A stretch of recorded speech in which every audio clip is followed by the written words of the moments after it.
Los abrazos de alegría se multiplican en la cima de la montaña Tekes, donde los griegos no tardan en montar un túmulo de piedras y pieles de buey que apuntará hacia el mar. El guía de Gimníade es recompensado antes de volver a su hogar con ropas y anillos persas. Este le señala el camino hasta el país de los macrones y los griegos, con el ánimo reforzado, emprenden el descenso. 3 días después alcanzan el río que separa a los macrones de los esquitenos. El paso es complejo. A un lado se levanta una zona sumamente escarpada y al otro, un río adicional que se junta con el que deben cruzar. Por ello, la zona donde deben caminar tiene que ser despejada de árboles y ramajes con toda la prisa posible. Los macrones parecen aprovechar la situación para situarse al otro lado del río y tirar piedras en este, sin llegar a herir a nadie. Es entonces cuando uno de los peltastas, de quien se decía haber sido esclavo en Atenas, habla con ellos, pues proviene de aquellas tierras y conoce su lengua. Gracias a ello, ambos bandos se entienden y ayudan mutuamente para atravesar la zona, entregando lanzas como muestra de buena voluntad y compromiso. 8 días después llegan hasta los límites de los Colcos, quienes esperan la llegada formados en una gran montaña. Los griegos descartan la formación en falange, puesto que la montaña la rompería con facilidad. En su lugar, las columnas de la compañía se separarían lo suficiente para rebasarlas a las rivales, de manera que los enemigos tuviesen difícil internarse en ellas o enfrentarlas con una estrategia semejante. Jenofonte atraviesa las tropas ya formadas y les dice: «Compañeros, estas gentes que veis son el único obstáculo que nos impide estar ya donde deseamos hace tiempo. Si pudiéramos, deberíamos comernos los crudos». Así quedan constituidas 80 compañías de hoplitas de unos 100 hombres cada una. Peltastas y arqueros son divididos en 3 cuerpos de 600 hombres repartidos a lo ancho. Se entona el peán, las oraciones son dirigidas a los dioses. Una vez comienza la cometida, el enemigo se divide por correr en busca de uno u otro lado, de manera que dejan un gran hueco en su centro. Esquines el arcadio aprovecha la situación, creyendo que los bárbaros huyen, para llevar a sus peltastas hasta allí, siendo así los primeros en escalar la montaña. Estos son seguidos inmediatamente por los hoplitas arcadios de Cleanor. Los enemigos no aguardan, sino que escapan como buenamente pueden. Acampados en la cima, los griegos se abastecen bien en numerosas aldeas, sorprendidos por la cantidad de panales de abeja que hay en aquellos lugares. A aquellos que toman esa miel, dependiendo de la cantidad, les es entregado a cambio diarrea, dolor de cabeza e incluso pérdida de conciencia. La suerte acaba con aquello al igual que una mala borrachera, pero ninguno lamenta un mal mayor. 2 etapas más tarde llegan al ansiado mar, por Trapezunte, ciudad griega muy poblada a orillas del Ponte Euxino, colonia de Sinope en el país de los Colcos. Permanecen un mes en aquellas aldeas, realizando expediciones para obtener botines. Los habitantes de la ciudad establecen un mercado en el campamento y ofrecen bienes como muestra de buena voluntad. También entablan amistad con los Colcos de las llanuras de alrededor. Se preparan para cumplir los sacrificios prometidos a Zeus por salvarles, a Heracles por su guía y también a los demás dioses por su ayuda. Organizan juegos gimnásticos y carreras de caballos, y por primera vez en mucho tiempo pueden reír y dormir con los 2 ojos cerrados.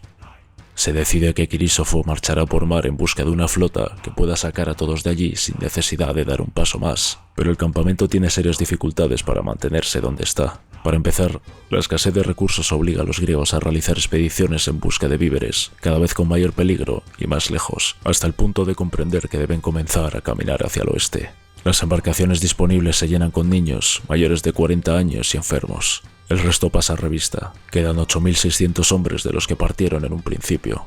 Se venden prisioneros y se declaran los diezmos para Apolo y la Artemisa de Éfeso.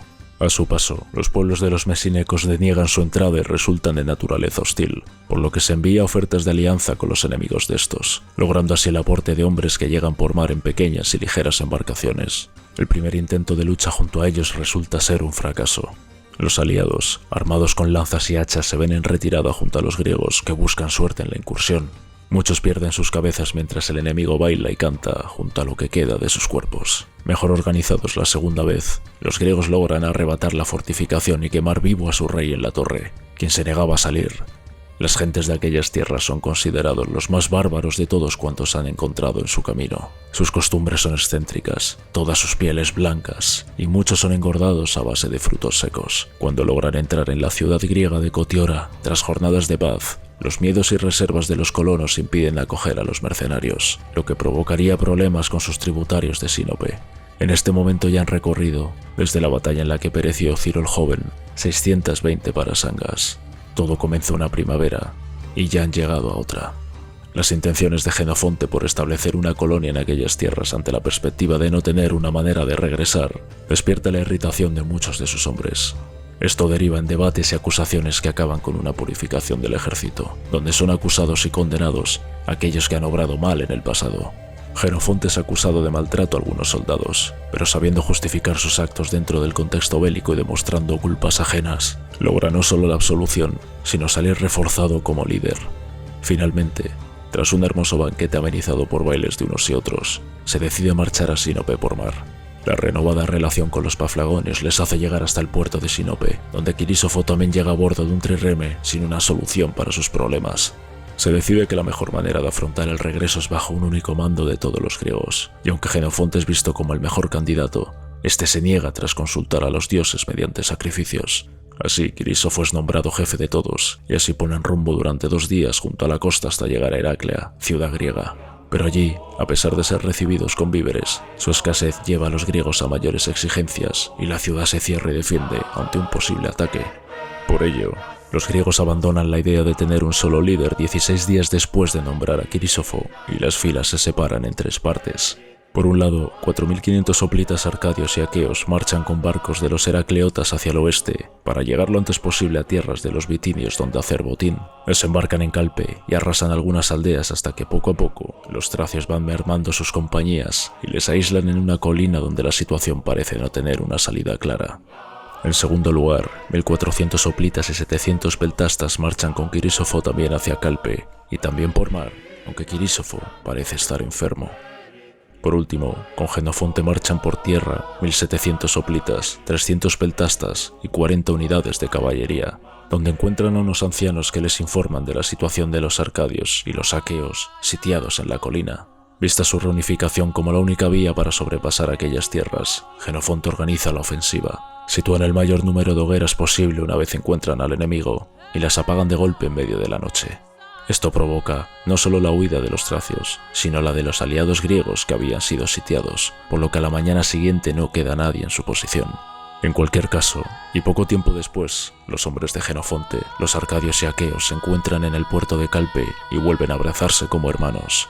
Mientras tanto, Quirínofo muere a causa de la enfermedad y es sustituido por Neón de Asina. Así pues, los griegos entierran a sus muertos y juran bajo pena de muerte que no volverán a separar sus fuerzas. La situación les obliga a esperar sacrificios favorables, pero los víveres escasean y no hay nada alrededor. Las jornadas pasan y se ven obligados a moverse en busca de alimento. Es entonces cuando los bitinios tracios les sorprenden y acaban con la vida de no menos de 500 griegos, hasta que estos logran replegarse. En medio de la noche, armados y juntos, los griegos esperan al alba para tratar de tomar una posición alta y avanzar en su marcha. Entierran a su paso a más compañeros caídos que encuentran en los caminos, hasta dar con las filas enemigas apostadas frente a ellos.